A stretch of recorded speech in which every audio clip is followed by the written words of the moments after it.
So Pawan Kalyan గారు దురదృష్టవశాత్తు ఆంధ్రాకి ఉప ముఖ్యమంత్రి అయ్యారు అనేసి చెప్పారు కవిత గారు.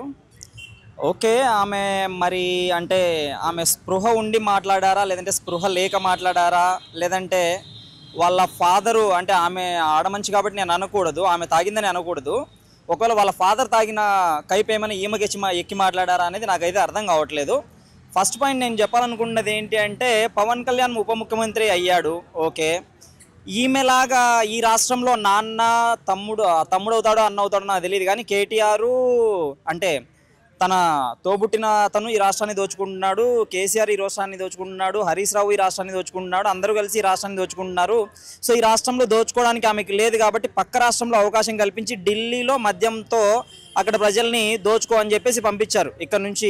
ఇక్కడ తెలంగాణ ప్రజల సొత్తుని వందల కోట్లు తీసుకునేసి ఢిల్లీలో మద్యం కంపెనీ అసలు ఎలా పెట్టగలిగింది? ఒక మద్యం కంపెనీ మనం ఒక చిన్న స్టార్టప్ ఒక 10 లక్షలు పెట్టాలి అంటే బ్యాంకుల చుట్టూ కొన్ని నెలల పాటు తిరగాలి. అలాంటిది ఈమె వెళ్ళి ఎక్కడో ఢిల్లీలో పెద్ద వందల కోట్లు విలువ చేసే మద్యం కంపెనీలు ఎలా పెట్టింది?